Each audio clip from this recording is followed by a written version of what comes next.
ನಮ್ಮ ಮನದನ್ನು ಸಂತೋಷಪಡಿಸಲು ನರ್ತನವನ್ನು ಬರೆಯುತ್ತಿರುವ ಸಂದರ್ಭದಲ್ಲಿ ಮನ ಚಂಚಲವನ್ನು ಮಾಡಿಕೊಂಡೆಯೋ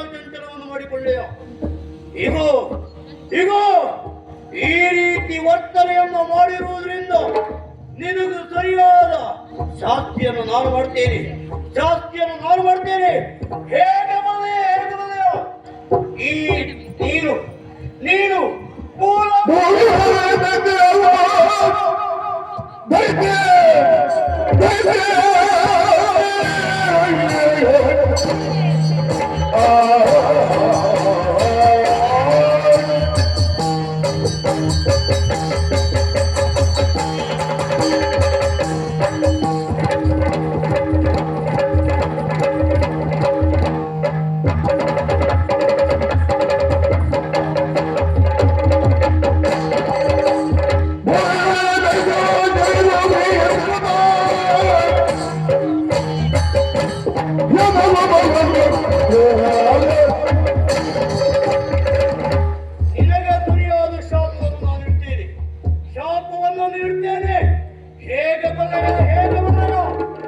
ಭೂಲೋಕದಲ್ಲಿ ನೀನು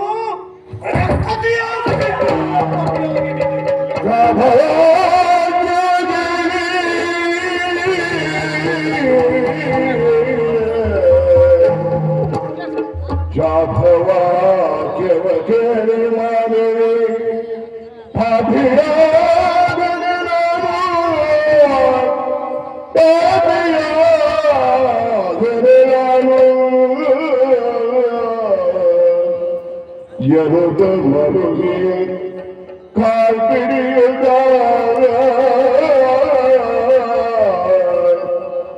ಯರುದ ಮರುಗಿ ಕಾಲ್ ಪಿಡಿಯುತ್ತ ಧೈರ್ಯದಲ್ಲಿದ್ದಾನು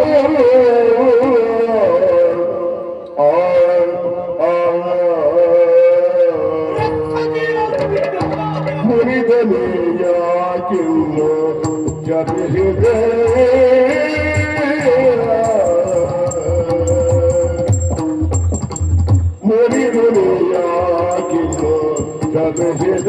ಎಂದನು ಕಬಿಲಿದೆ ಎಂದನು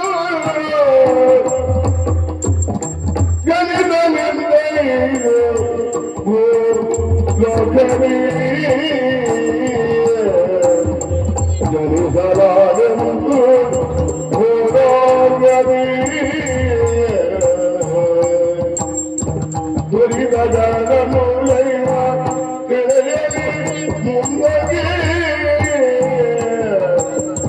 ದುರಿದ ಜನಗೈವ ತಿಳಿಯಲು ಮುಂದಗೆ ನನಗೆ ಉರಿಯ ಬನೀರಿ ನನಗೆ ಉರಿಯ ಬನೀರಿ ನನಗೋ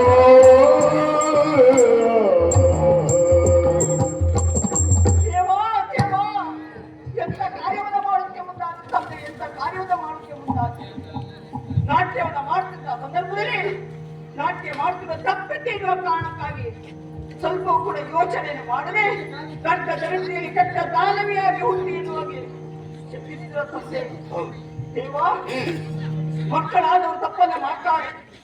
ಆದ್ರೆ ತಂದೆ ತಾಯಿಯನ್ನು ಶಿಕ್ಷೆಯನ್ನು ಕೊಡ್ಬೇಕು. ಯಾವ ರೀತಿಯಾಗಿ ಶಿಕ್ಷಣ ರೂಪದಲ್ಲಿ ಇರಬೇಕೆನ್ನುವ ಇಂಥ ಗೌರವದ ಶಿಕ್ಷಣ ಸ್ವರೂಪ ದೇವ. ಅದೆಷ್ಟು ಆಸೆಗಳನ್ನ ಕಟ್ಟಿಕೊಂಡು ದೇವಲೋಕದಲ್ಲಿ ಈ ಕೈಲಾಸದವರಿಗಾಗಿ ಬಂದವಳು ಈ ಮಾನಸ. ಸಣ್ಣ ನಟ ಶೇಖರ ನೆನೆಸಿಕೊಂಡಂತದ್ದು ನೀನು. ನಿನ್ನ ಮುಂದೆ ನಾಟ್ಯ ಮಾಡುವುದು ನನ್ನ ಭಾಗ್ಯ ಸೌಭಾಗ್ಯನು ಆಗಿದ್ದಿದೆ. ಆದ್ರೆ ತಪ್ಪಿದೆ ತಂದೆ. ಪರಿಯದೆ ಮಾಡಿದ ತಪ್ಪಿಗೆ ತಂದು ಪರಿಹಾರವಾಗಿ ಹೇಳ್ತಾರೆ. ತಿಳಿಯದೆ ಇಂಥ ಕೃತ್ಯವನ್ನು ಮಾಡುತ್ತಿದ್ದೆ ದೇವ. ನಾನು ಮಾಡಿದ್ದು ತಪ್ಪಾಯ್ತು, ನನ್ನನ್ನು ಕ್ಷಮಿಸಬೇಕು. ಜೊತೆಗೆ ನನ್ನನ್ನು ಪೊರೆಯಬೇಕು ದೇವ, ಪೊರೆಯಬೇಕು.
ಸಂತೋಷಕ್ಕಾಗಿ ದೇವೇಂದ್ರನಿಂದ ಆಜ್ಞೆಯನ್ನು ಪಡೆದು ಇತ್ತಸಾಗಿ ಬಂದವಳು.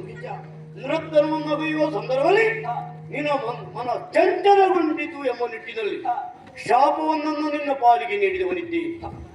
ನನ್ನ ಕಾಲಪಡದಲ್ಲಿ ಬಿದ್ದು ಕಣ್ಣೀರ ಧಾರೆಯನ್ನೇ ಸುರಿಸುತ್ತಾ ಇದ್ದೀಯ. ನಾ ಮಾಡಿದ್ದು ತಪ್ಪಾಯಿತು ತಂದೆ ಎಂಬುದಾಗಿ ತಪ್ಪಿನ ಅರಿವು ನಿನಗಾಯಿತಂತಾದ್ರೆ ಕ್ಷಮಿಸುವ ಔದಾರ್ಯ ನನಗೂ ಉಂಟು. ಅದಕ್ಕೆ ಹೇಳುದು ತಂದೆ ತಾಯಿ ಹೌದು, ನೀನೇ ಹೇಳಿದಂತೆ ಶಿಕ್ಷೆ ಎಂಬುದು ಶಿಕ್ಷಣ ರೀತಿಯಲ್ಲಿರಬೇಕು. ಹಾಗೆ ನಿನಗೆ ಶಾಪವನ್ನು ನೀಡಿದ್ದೇನೆ. ಹುಸಿ ಶಾಪವನ್ನು ನೀ ಕೇಳ್ತಾ ಇದ್ದೀಯ. ಚಿಂತೆ ಮಾಡಬೇಡ. ಮುಂದೆ ಭೂಲೋಕದಲ್ಲಿ ನೀನು ರಕ್ಕಸಿಯಾಗಿ ಜನಿಸಲಿದ್ದೀಯ. ಹುಟ್ಟಲೇಬೇಕು. ಶಾಪಕ್ಕೆ ವಿಮೋಚನೆಯನ್ನು ನಾನು ತಿಳಿಸ್ತೇನೆ. ಹೇಗೆ ನೀನು ಭೂಲೋಕದಲ್ಲಿ ರಕ್ಕಸಿಯಾಗಿ ಹುಟ್ಟುವ ಸಂದರ್ಭದಲ್ಲಿ ನಿನ್ನನ್ನ ಕೈ ಹಿಡಿಯುವ ಗಂಡ ತೀರ ಶೂರವಾಗಿರುತ್ತಾನೆ. ಆತನು ನಿನ್ನನ್ನು ವರಿಸಿದ ಸಂದರ್ಭದಲ್ಲಿ 24 ಮಕ್ಕಳಿಗೆ ಜನ್ಮವನ್ನು ನೀನು ನೀಡಲಿದ್ದೀಯ. ಶಾಪದ ವಿಮೋಚನೆಯನ್ನು ಇಲ್ಲೇ ಇದೆ, ನೀ ಕೇಳಲೇಬೇಕು.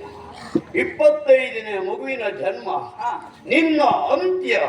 ಆದುದರಿಂದ ಆ ಅಂತ್ಯ ಎಂಬುದು ನಿನ್ನ ಶಾಪದ ವಿಮೋಚನೆ. ನೀವು ಆಡಿದಂತ ಮಾತಿಗೆ ಹುಚ್ಚಿ ಇಲ್ಲ. ಮೂಲಕಕ್ಕೆ ಹೋಗಬೇಕು, ರಕ್ಕಸಿಯಾಗಿ ಹುಟ್ಟಬೇಕು. ತಾಯಿಗೆ ಬಂದ ಮೇಲೆ ನನಗೆ ಮದುವೆ ಆಗ್ತದೆ. ನಮ್ಮ ದಾಂಪತ್ಯದ 24 ಮಕ್ಕಳಿಗೆ ಜನ್ಮನ ನೀಡ್ತೇನೆ. 25ನೇ ಮಗುವಿನ ಜನನ, ನನ್ನ ಪಾಲಿಗೆ ಮರಣ.